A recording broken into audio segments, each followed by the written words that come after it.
ꯊꯧꯔꯝ ꯑꯁꯤꯕꯨ ꯁ꯭ꯄꯣꯟꯁꯔ ꯇꯧꯕꯤꯔꯛꯄ ꯑꯈꯣꯝ ꯍꯦꯟꯗꯤꯀ꯭ꯔꯥꯐꯠꯁ Times of Manipurna akhanana laibak pokpo nimita sandokchariba thoram Wakhalgi Hiden thoram asibu miyeng tabiriba pumnamakpu khurumjari Sahitya da yumpham oizaba thoram asida ngasi ekhoina mayamgi damak puduna lakliba saknairaba aiba asi ekhoina ikai khumnajabada thoido hendokna matik saraba ojama khatni mahak asi tungan literary works kayada khut thabikraba matung fidam ningai oiraba mana kaya marom amasu puduna Lakraba Ozama Kakni, Mayamgi Mafamda, Ngasi Quina, Kudol Tamzagadoribasi, Oza DR.CH, NISHAN, NINGTAMBA. Oza Yan Hanba Maktada, Ikokona Kurumzari, Loina, Ikogi Toramasi, the Taram Chari. Yano, I say. Adoza Ikogi, Nasigi, Toramsi, Maroina, Sahitya, the Suyum Famoisabani, Nasi Quina, Ozaga, Unazaba Pangsaba said, Dukimatic, Laibak Pai Haizage. Ihan Han Basadi Oza, Ozagi, Pongna from Zakoina Quakai, tell the Nedi from Tazego, Ado Angango, Gipumsi, Kamai, Horai, Hogi Aiba, Moige, Habagi Wakalon, sing a sinakaram Kandagi Pokibano, Habana Singba, Samla Pawari Tapiram. I performance Quaten Kojinlake Dani, Jingam Chagay Dani, I Pagi Mamina Gandasing Kowi, Imagmamina Pimcha Kowi, Quaichin now. Marini, Nupani, Ningol, ni Adugi Mutunda, Aina Saite Sida, Yamna Pamderbisi, Noma Ipana, Saksaram Dada, Nungdamaramda, Bunga, Nuginamana Patiune, Hydra, Hyba. Ada kari wajun paban habi dobe tiu ana lagi hoi ai thijegena ai yambadi khumdi adugi matungda nongalaga ipasina sagi mahadigi muti chine saraswati muti chine ai wala ro hai matamda class 3 gumba 4 matamni ai lale ai maturgi laisi ninge laimgelona ngasagi ai onda ngasagi Matam khara masjid da lai ningba sida admai wakan jedum tinglare adige chi agi yambadu hindi da khara thawaya matam di hindi prachar yam kana tawnu matam ni ado ma si Tripura da waja wai ba tokre anda ai su hindi dum tami ado ai English ki line da hairi medic ko gi general line si ai chakhidre hindi da khara amaga ai su labe matam wai ba ada IC Yamana Lao Hidena Tripura Kore Tripura IC Lere Adigi Yamasi Agra Trinkel Maju Hale and Manamai Tabire Matamachida Akwagi Weba Mayamgi Weba Matamachida my Maggie Kabimia Potongare Madu do Potongare I quit Kanam to Matamlete I want that no item poki Adaina Kangi Pude koi putoki Dr. Kamal Haidana Aribadi putoki Adige is a hale I Kangong Lare Adikaina Koi Yam Sikatanaga Nagili Piprata Saba Haibam Linkatki 1959 Adaida Adigidi I Magarena Koi Manipuri Sabdamala Haibama Meterunga Hindiga like it's a igi Adigidi yam creatum catore. Nangu Matabi, I mean, Chitaleka have she yam patapa larigni. Nang halune. Ada Adumakti hang the air togi hedra. Aina, Lajinian Chital Aqui, Chitaleka say. Yam pematable keone, Diaguba. Ado Bhagavata Jaramana, Ibani, Masa Mani Hindi dig Manipur Kutaki. Waja Nilkanta Magna. Akwai ngasiba paper duda ID masigi maram sida sumba letter aina pamso akwai gi poche mayam khangi ba mayam gi pocho asongi pocho chod poselakba asigi pandam ai ai ngakalai adu matungda ai si larik matang ire Hairiba Kogi Ozana, Libiriba Wari Singse, Oza Sidiam Nori, the Gidum Koi Sarasati Lat, the Gihon, Pamza Kigo, Aiba Moigese. Ado Masi Matam se, Sokaya, why the Gadi Oini, Pabongi, Kogi. 1959 day them holy. 1959 day. My police have the Malay Ibo, the Argumatum, they did Chitralekha 1963 फोंगरी ओजासु ओय नै कतोरबनी हिंदी प्रचार मा खोगी त्रिपुरा दा चलबगी वारिसु खोई ओजाना थंबिदी को अदो जाय खोइना ताजबा मतमदा ओजागी खोगी लारिक सिंह हाइबा तारे कुनगी मथक मयामगी मफम दसु फोंबिख्रे हाइनासु थंबिख्रे को अदुगी मतंग दसु दम लाक्चगे अदुगा मरोइना ओजाना वर्क तौरी बसे खोगी हिंदी ओइना इबी बरा ट्रांसलेशन सो दम तवेना खोइना ताजै को खोगी मना कयामम सु पुबिख्रे खोगी ट्रांसलेशन गी मतंग दा को मसिसना मु कमाइ तवनो आई इसा की आई बेले अदो मदु आई मरोइना मदुदी से हिंदी दे याम्बा आई कोई पुष्पांजलि ना मर कवितानी अदुगी कविता अदुगी मतंगदा मरकसिदा नुपी मसाम खना महाकी लेदी कविता अमा सैरेंग अमा आइने इजे पाउ मसी हिंदी दा हंदोकपिबा याब्रा अदुगा मणिपुर सु कतोबियु हाइन हाइबदिगी मदु आइना आइदी ngasiगी दुंतैना पुजरई मदु पाजोवरी पाजगे याम नुंगाइजे ओजा अखोई वारी मखा सथा दिङै दा हाइबा तारे ओजा ना पुबिरक्लिबा खोगी सैरेंग से ओजा तौबिरि से खोगी ट्रांसलेशन सु तुमक तौबिरा तंगपिरि को इहान हान बोइना ओजा सैरेंग से लान थोकपियो पानी आई तांग चगे निगम हौदबा अखोगी आई बिना के छत्रपति हेबिनी नोमतसु हराव ममोन फंखिद्रिबी आगी इमा पंथौगी चेरा अकनबा खांबदा चोकथाख्रबा हक्चांग मांख्रे मनुंग मतम चादना निंगम खिद्ररा पुंसीना लेरि मखै सांगलबदी चिंचांग नापोमदा चायोम पुदुना नोमगी थीरी चिंगबुन फानबा चाकली लांगमैगी मखोल ताबदा अकी तुजुंग लोनेना कुमदरकी तंपाक तमना पिकना उलियन नंगलेबी नहाकी नथौना अंगकपनी मामा मचाके सिंबुल पिरांग मिलु पिरांग इरोइना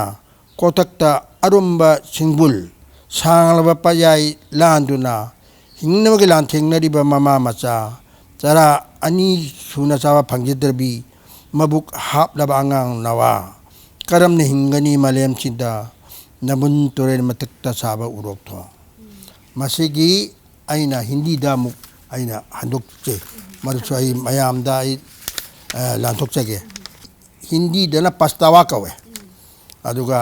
अनुबातक ना आईनी निशानिंग तंबाशिनी जादुमिंग दिगसा के सतद पनग्रे एक दिन भी भर नहीं पाई एक दिन भी मुस्कान भर नहीं पाई प्यारी माँ कठोर मिजाजी मेरे बाप के सामने सह न सकी आपके तारित शरीर चली गई अल्पकाल में इस जगह से आह कितनी निराशपूर्ण जिंदगी थी अभाव की पूर्ति खातिर लंगोन पहाड़ के आंचल में खोजने जाती खाने की पोती लेकर लकड़ी ईंधन ढूंढने दिल थाम कर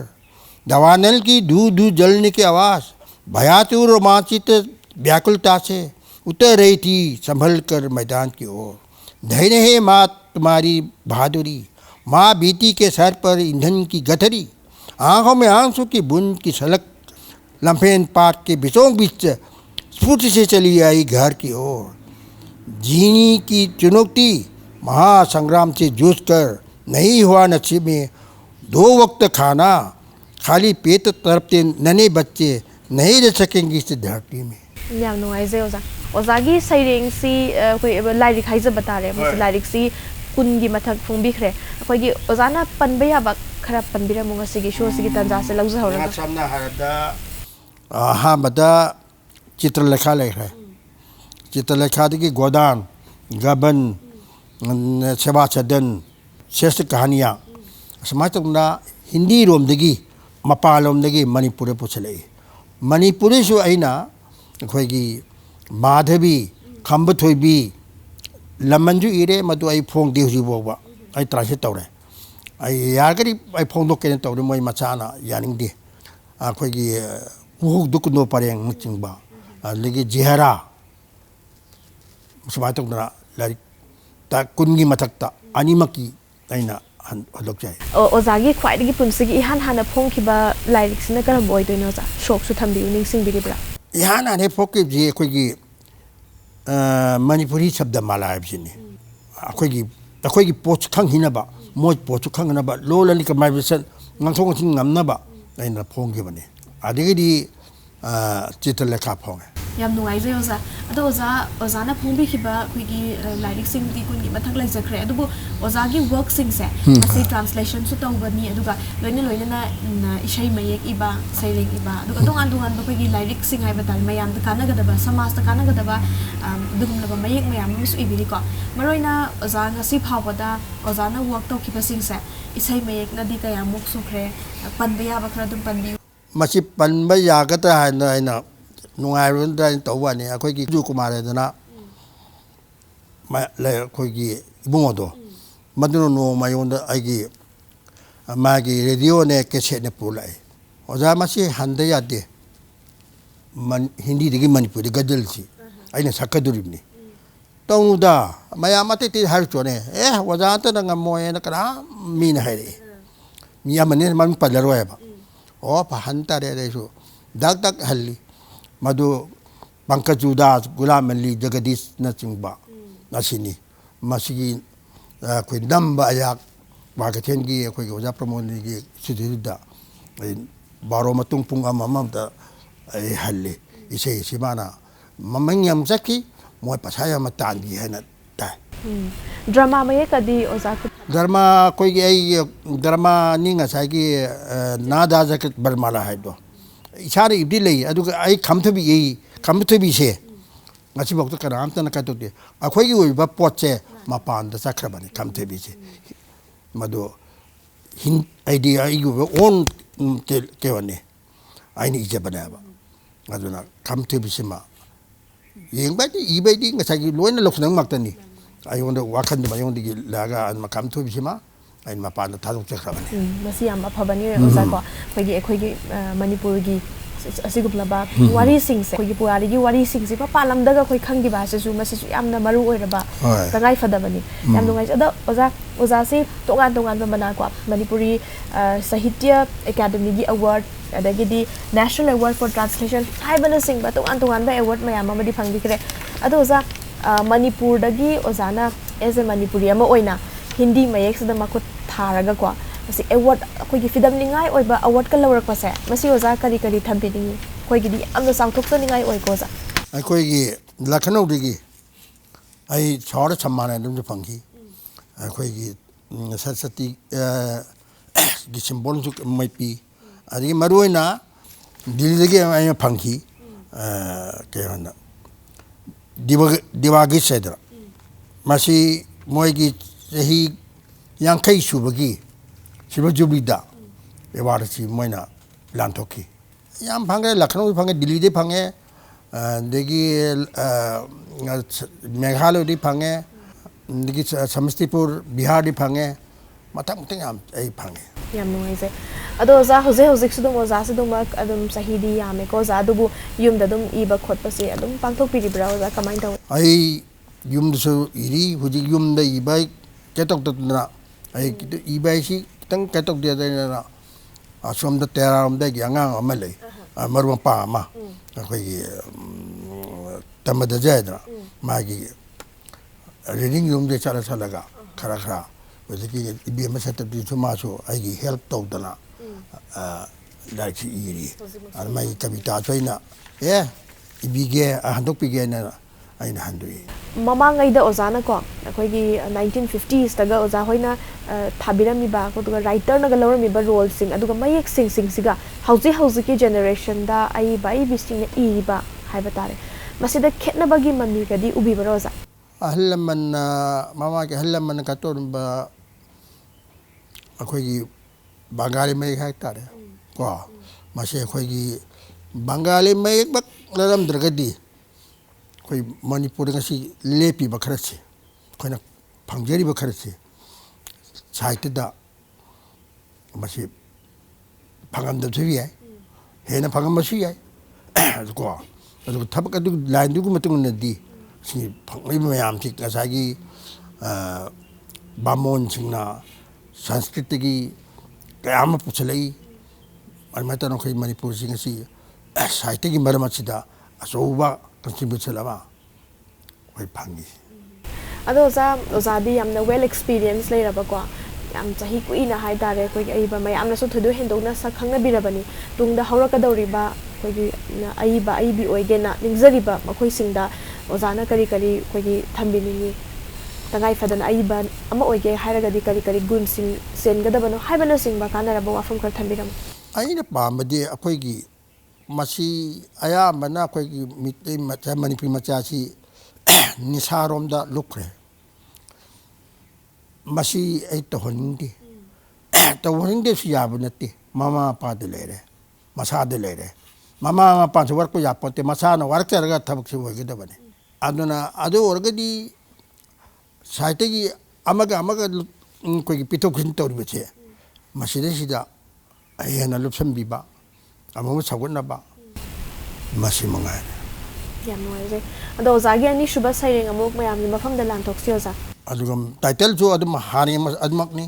ai bi su masamangni ando puchu ini ong pandar yare ko maka phanna satringai athoba thangna yathan pirma lamai takki no arem da pangkhre leka ge marumda pomchat nabi mak somphom khangdana ma hanki gobinda yoba ngamdana lelam chelebi lerang do khungat pinaba leitana arem da mangkhre lechak lechugi magun khanglaba kanana machet khongbali manam mang danaba pamjaba khoida ba kanana kungutuna ningthina thamjilli auba kanana angawbani angawbu magi su lerangani lerangi nungsiba manam magun khangbana chajbu thada chapa khonggumalei thabal manganda chachabi chingari kogin hak su pajat kogi singen nangsu thabal ni manganda nakin chil manam thadur e puning achi pon khre thamoi se masigi muk Hindi की अनुवाद आई मुख थमजेगे कविता का नाम है पछतावा सिमसोई ने हाइपेट करते बोलनी अप्रफुल्लित अवस्था में एक तेज शस्त्र से खरोचा गया भारत में भूमि पर गिर पड़ी कहीं झूठ मुक्त में छुप कर रही कली बेचारी कीचड़ से लोत पोत रही पहले शिवलिंग के पहुँचने के ना किसी दिल की शोभा बढ़ाने के बिखर कर गिर पड़ी कली खुशबूदार फूल होने के नाते परी किसी हृदय के नज़र संभल कर प्यासे बतौरा मस्ताना कोई हृदयवान बना दी गई हृदय छोड़ी फूल की गंध से जी मिचाला वो बैसाखे खोंगुमलई नामक फूल चांदनी रात की रानी हर श्रृंगार महकदार परिजात क्यों तुले हुए हो लुभाने परिजनों को छोड़कर अपनी खुशबू चांदी रात में मरोइना साइरिंग सिना करी करी हाइबिनिंग लोजा साइरिंग सिना हारि बसना ngसागी मतमदा माइ नुंगनुंता यानो वाना मतम चाब फंगदना में लान तुंग असर मी याम वारमी मोइ मुंसी मागे अरेब खरा अदि मानक फंगदब क्यादो चिंगना पोम चत लांगोल चतना सिंग चंद्र खोतना आईडी माना मतुंग माना वाना याम वाना लेनकी मपादुना आईडी थोंगना आईडी कारी हाइनी क्या यंगहंदबा अमा तोंदा दुगी कविता दुगी केवनी अकोम बगिसिना पटफुली तेबेदी अखोगी सकाय द्रिंगैदा मका फना सात्रिंगैदा ngसागी कनामन थांगमना नुपा मा थामना मांगहलमे हाबदी माकु किडनैप तौदना फाद खोतना माइक पुंसी माहल्ले अदु उरगुसु मा लेखोम ताद खोत लेखोम दाब चा मानदरे अदुसु कना बचेन चावा मना मा खुंगलगा मा आईडी पुंसीगी लोइना बिया मोना कतौकी मा हुजि नुंगाइना अखोत थाक्तप पोखलखी हाबा सिदनी मणिपुरी मणिपुरींद्रा अखोई पोसक तो आसु अखोई नुंगाइ द जगोई साबा सुमा तो मोइ साउ चिनेबा जापानी की मी की द मतांगी अखोई पोटी कराम त कतौ देबा मसी नि ए नुंगाइ trip ai Christmas chare ko moi nu lai do na ka taw la shu lai ni ko wa taw wa phap tor mi ai ko yu poti moi na ko appreciate taw gi bra ba khang bi bra ba khang dia ba aduni ai mai taw na ko la haru che che ai na khara pam ja da na hindi da lai ya ba माने असु मने ओजाना थंबिरि बो अफम से अखोगी मणिपुरी दा सुमी बसे मणिपुरी खंगदबा अखोई सिंग दसु अखोगी culture अदुगा अखोगी वारी सिंग सिसु हिंदी दा ट्रांसलेट तवरगा मपालम अतोप लोलो मदा इंग्लिश तो बुचु क्या यावनरी यावुदी अदु आइन हे मा हाइबा मोंदा का तोरगा मपाने चु खंगनबा मियु अदुना अमागा बनुसिनबा माय माय मगुदु खंगनरगदी मिसु रेस्पेक्ट तौनैदना ओजाना ने ngasi phawba ira iba khoigi khut thabiragli ba saireng oiro wari oiro mayam se masi ibasi khoigi matam gadi kayam koina changi haina balai mamang da ai bising na hai masi numit tu gi wakhan da su yam pole hai ko minute manga da hek ibalo thok pasu dum yawi hai ozagi di kamai tawke aju ngatani ai aina mutu yam phadaru ba nungaru ba adum ethei thoi nun adige ade potuna khallu ramba trase to lu matum changi sahi ama changba yawi sahi ani changba yawi amana yum impuri minaba adunga to hona yaponte yamwana leli dai be mayamwan ka to madu kurung to mayan khanglu dana kayu kana gono na haina balai ko za khogi ai ba bi sings na segi lamaida taraba mayek sings hayeng tung koina dumak lehoga dori bani basa tungan ba message kaya malai wani kaya mata I aduga history me ama su ibiram li bani adu tangai fadana ozana अखोगी tips गुम्बा हाइबा तारे मसी खजतंग असिगी show से the पिबिरमो कनागुम्बा अखोई हगलकलिबा कनागुम्बी अमना अफाउबा अफाबा IB नत्रगा आईबा म ओइगे हारगदी मकोई सिंग सिदा technique कई सिजनगनी करी गुण सिंग चेनगदा बनो हाइबन सिंग मदो ओजाना खरा ताकपिरमो मसी याम लुइदा युंगो के आसो मागे हेबिट मुतुंगना दरका तोरगा अदम लारिक इने नते वारी बाबा अदुगा सेंगना हाइब तारगदी लारिक के इबा तारगदी कैरेक्टर याम लमचत याम फजबता लमचत याम फजदे मदुदे मागी मी विद लेरे अदुगा समदा अंग थाने हजेदो फजरे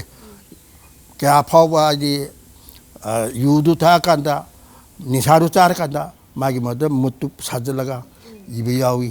अदुगा मदु खुदिमक्तुदी मदु पोतुदी फरी फई अदुगो मदुगी मेसेज दी समाज योंदी खुनाई योंदी अफबनती मांगना मसकनी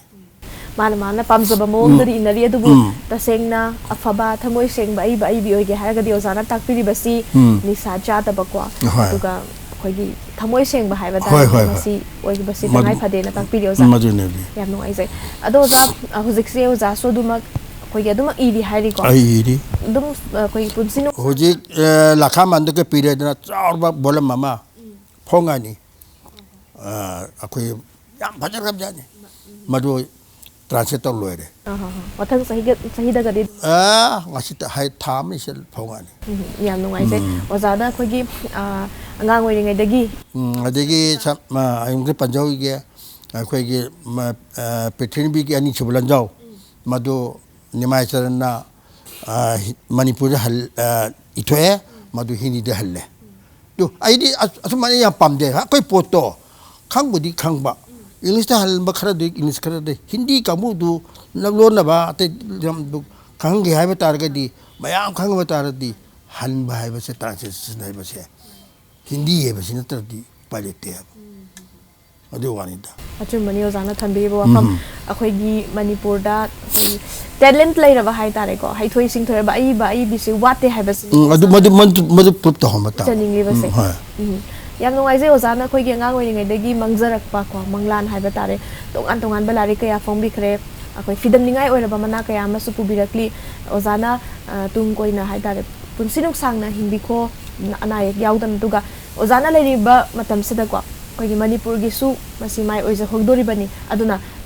लारिक मयाम ममा नत्रगा ओजाना निंगजरिबा सिंगसे अदुमक फोंबा ngambiko हाइबा वाफम मसी थमजगे इरोय लोइसलकपदा गसिगी शो सिबु येंगबिरिबा व्यूअर्स सिंगदा ओजाना करी मेसेज कुम्बा ओजागी पुकनिंगी ओइबा वाफम खरा फोंदोकपिरम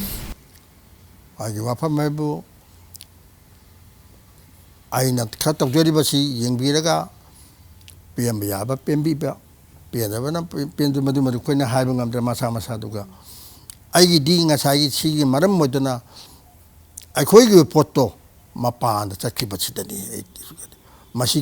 आइना तरि सुमाना नोइ खुरमुक तौ हाइबदी ए हाइबदी ngamde दुगा दु बो चोथोरगदी हेना अमुएना थागनिंगाइने अखोई पोछक अचे मणिपुर पिकलो मचा से थागन सिदने मी उचितन मी दु यंबदि आई पाम दे कोजो दु लई हैबदो अदु खांगहम बवा mayek sing si ekhoi gi Manipuri da iriba sing si akhoi gi ai ba ai bi ko saknai ba sing si da iriba mayek sing si moina izari ba khoi gi wakhalon kari phongdok ning ni bano hai badu koina translation gi khuthang da mapalam da su khangkhan ning bane ba oza na pa एक पांदम थे एक पांदम oza thaga chari nga sigi show nga sigi wakhal gi hiden mapung phahan bi khiba oza ga ngahak phaminaraga maru oiraba wafam kaya ama ekhoina wari watai sanazaba phangzaba se duki matik laibak phai oza su afaba toy bi haiba wafam ase tom tv gi mai kai dagi thamsage oza khurumjak आई गिसु आई मागे दगी तोम ते बिगी इबुंग ओइबे मा आई तौरबा कांबुना आई गुम कसुइ तब मी मसक खंबीदना पुथोक पिरबसे मखोय बुसोय नाम थागचारी हाइबक सिंगसे पुंसिंग छाबा ओइबा ओरसनो wafam asiga loina na nga sigi oina di wakhal gi hiden matang asig tension jage mathangi chayol mathangi laibak pokpa numit ki numidang wairam pung 9 makhai taba matamda anoba guest ma puduna lak jage madam adu faw bagi damak tadi mayam dagi kaina na bagi ya thanga du misari